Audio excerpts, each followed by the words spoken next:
It is Tuesday, August 17th, and it's a bit rainy here in Washington, D.C. This is Checkmate with you, and I'm here to update the set of presentations I've been giving on the shifting sands of the Middle East. And this one is entitled The Drumbeat, Again Jihad. I know that I'm exercising some real rhetorical cliche in all of this, but it's all the same. I figured I would make this recording after jotting up a few slides and just talk through them. A word about this. It seems that every presentation I have to give a disclaimer on why it is I'm doing this, because I have a day job, and the people at my day job would not particularly care for having my identity spilled all over ValorTube, where you can tube bigly. And so therefore, this is necessary for the time being. I don't really believe in COVID. In fact, I'm coming to believe that the cure is actually worse than the disease itself.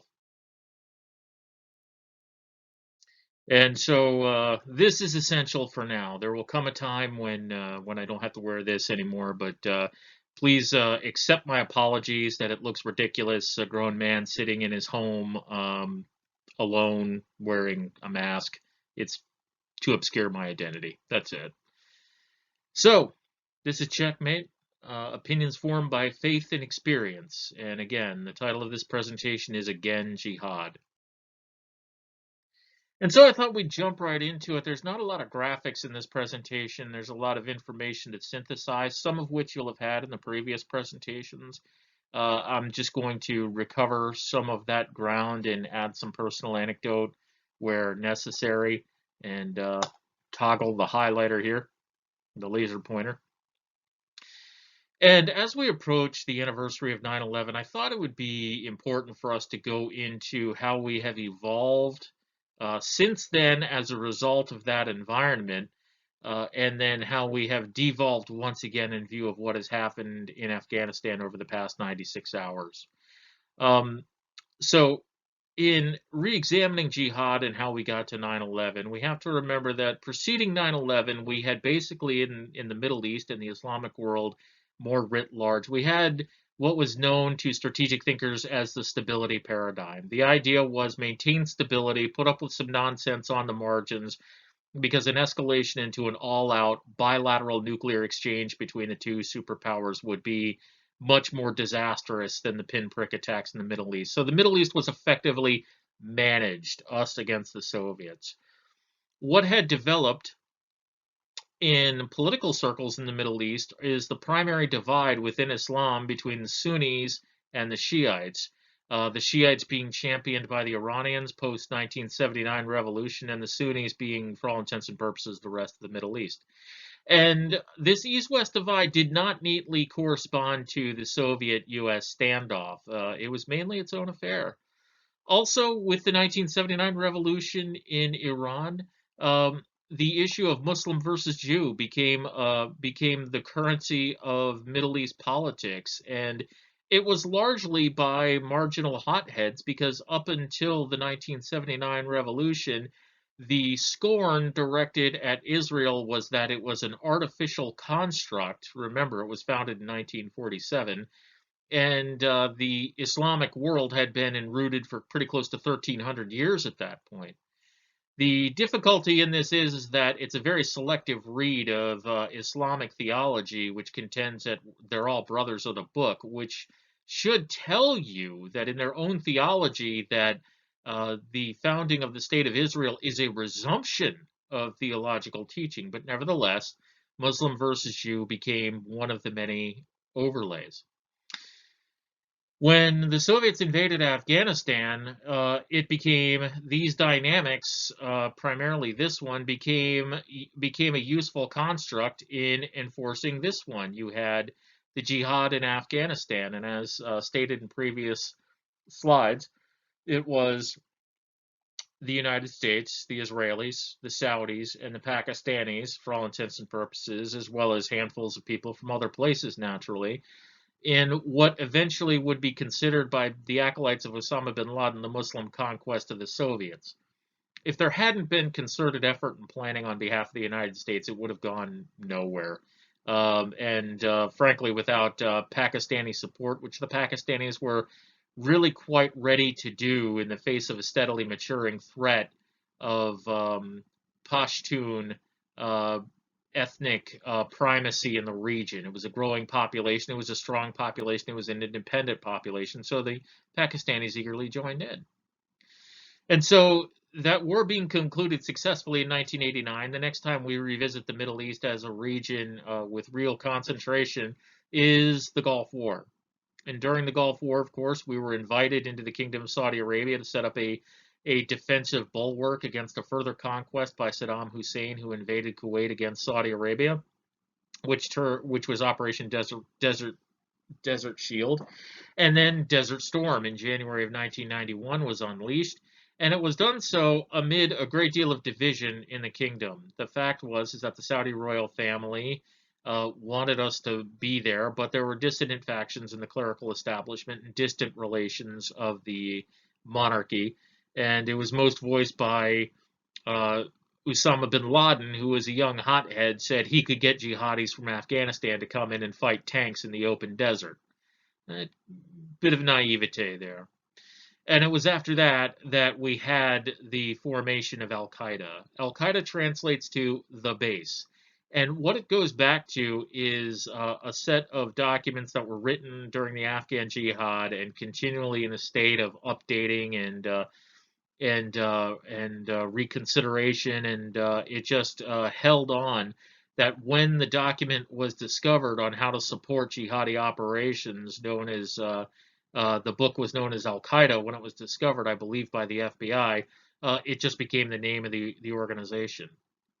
What a lot of people will not tell you in their zeal to blame the Saudis is that everybody in the Middle East was paying Al Qaeda. Nearly every country, nearly every pressure group had a hand in Al Qaeda, because the idea was if you kept the money rolling to Al Qaeda, they stayed out of your business. They stayed out of your territory. They wouldn't attack your legitimacy. And the greatest blackmail was placed against the Saudis. Some members of the monarchy and Saudi society eagerly participated. Others just paid enough to keep them off their back. That's really about it. Before long, the United States started getting involved, and there was the embassy attacks in East Africa, circa 1998, in Dar es Salaam, Tanzania, and Nairobi, Kenya. And people began viewing this as a much more serious attack. Initially, it was thought that it was because of the complicated and intricate nature of the plot that it had to be Hezbollah, and then that's when they discovered no, it was the Sunnis, and they had their act together. As things continued to unfold in the Middle East, the attacks started coming more frequent. There was an attempt by Al Qaeda to infiltrate an agent via Canada named Ahmed Rassam, who was picked off by alert border agents. Let's remember, these people are professionals and they do good work, which is another reason why we got to take care of our border patrol.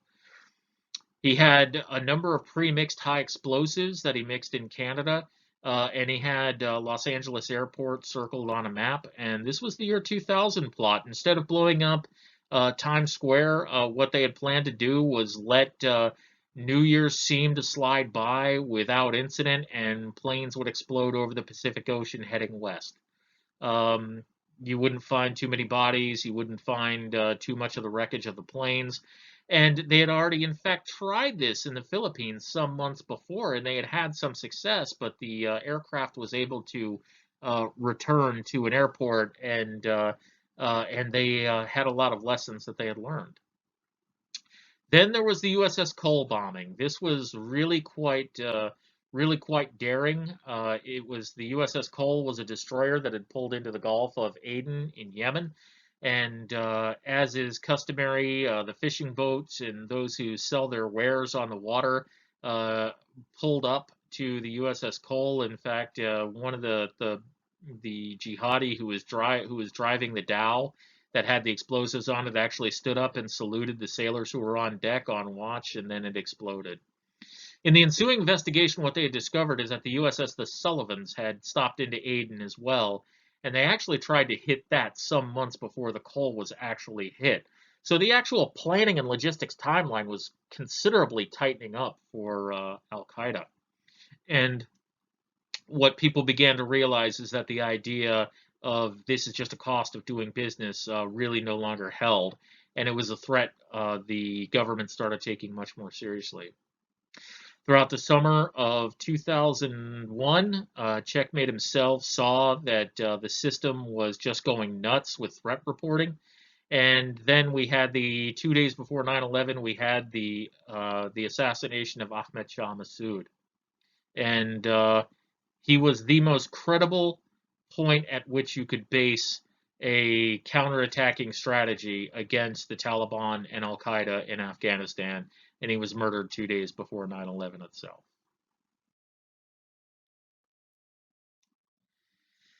So the United States goes into the business of getting serious about terrorism, and the debate within the government is, do we tell the entire Islamic world that everything has changed now because we got hit on our homeland?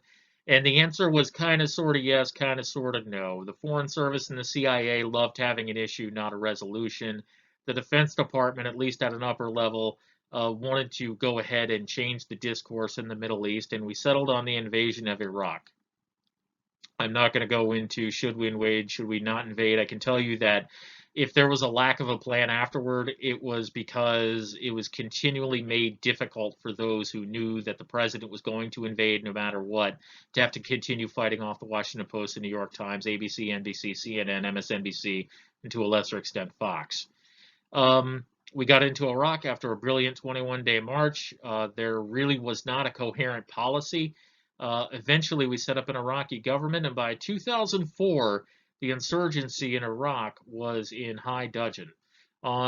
It's a tripartite country with Kurds in the north, Sunni Arabs in the west, and Shiite Arabs in the south, and the insurgency was noticeably most borne out by the Sunnis in the west, and that became the barometer for the entire conflict. Over the course of this time period, Checkmate was fully engaged and at one point took orders to go out there for a year, made it 10 months.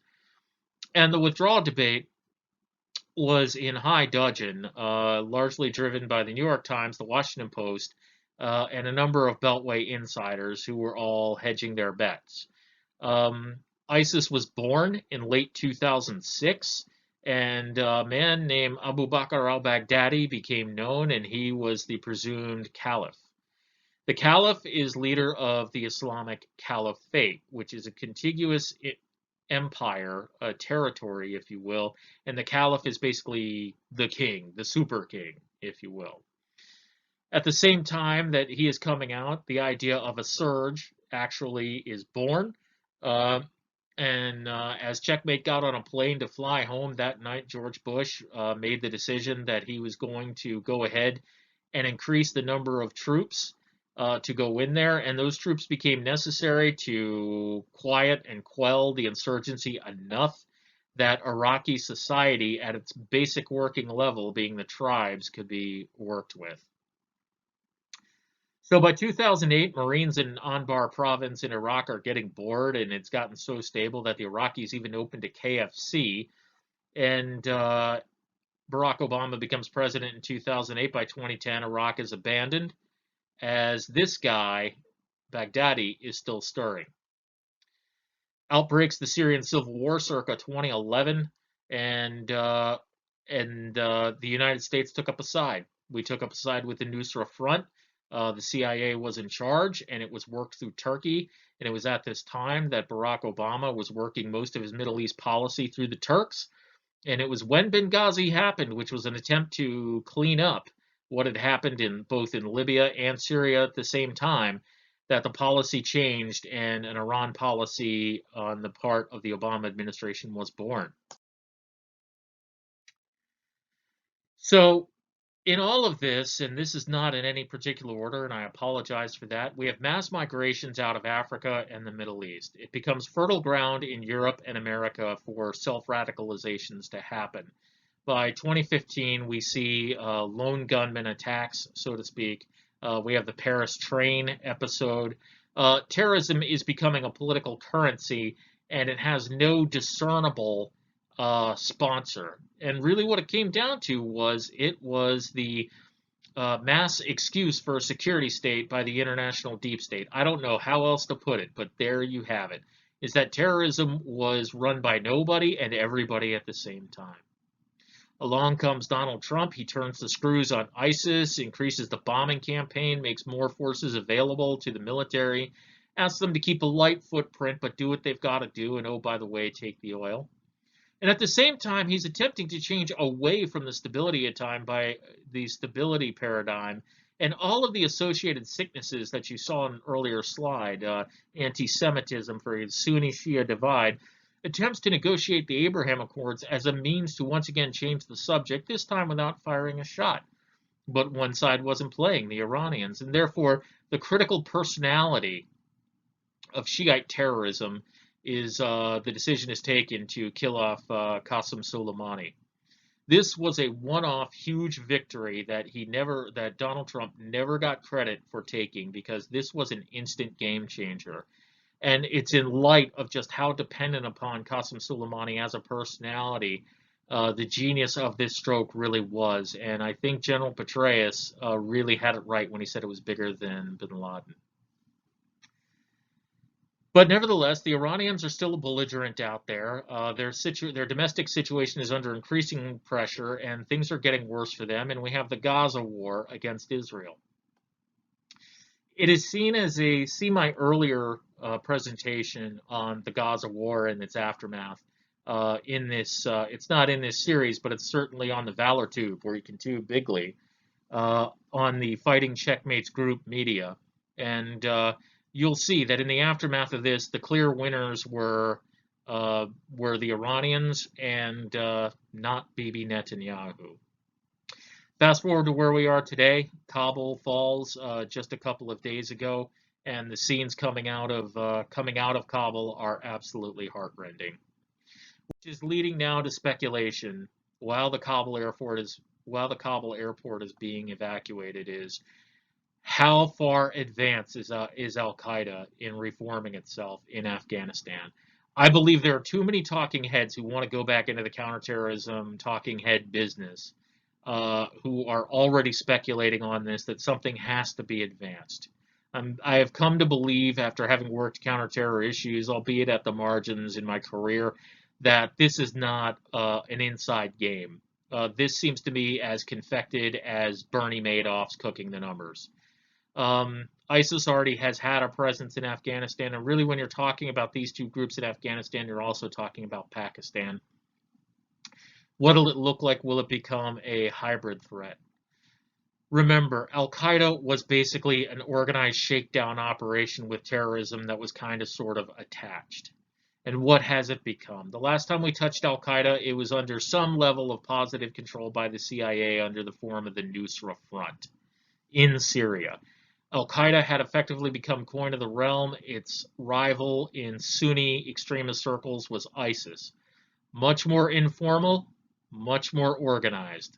Al-Qaeda is very top-down. ISIS is crowdsourced. That's the best way I have to look at it. And so it begs the questions, who are the traffickers of jihad? Who is putting money behind jihad? Who is finding it a useful thing to leverage? We wrote the book for this in Afghanistan, and we didn't stick around Afghanistan long enough to clean up the mess. We didn't stick around in the problem of jihad to manage a demobilization of it. We didn't stick around long enough to learn our lessons to be able to later on use it to discredit. We just let it go. So the question becomes, who owns the phenomenon? I think if you get to who bankrolled what happened in Afghanistan, you get to the current ownership of jihad as a phenomenon. Amid this background, Ahmed Shah Massoud's son has returned to the mountains. This is not being played up in the media. They have returned to the Panjshir Valley. They took some valuable equipment with them.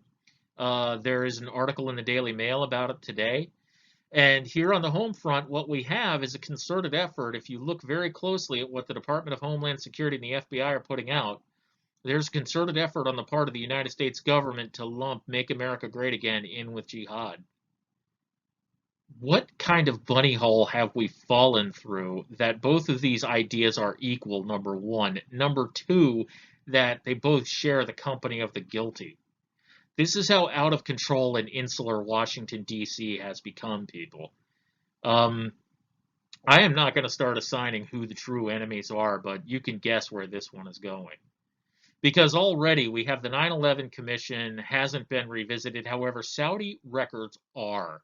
And when you look over the past 10 years, that whenever we've needed to clean up the mess involving terrorism, be it the Taliban or be it Al Qaeda, somehow the Qataris are the middlemen. I would like to be generous to the Qataris and say that they've just become a Switzerland of the Middle East.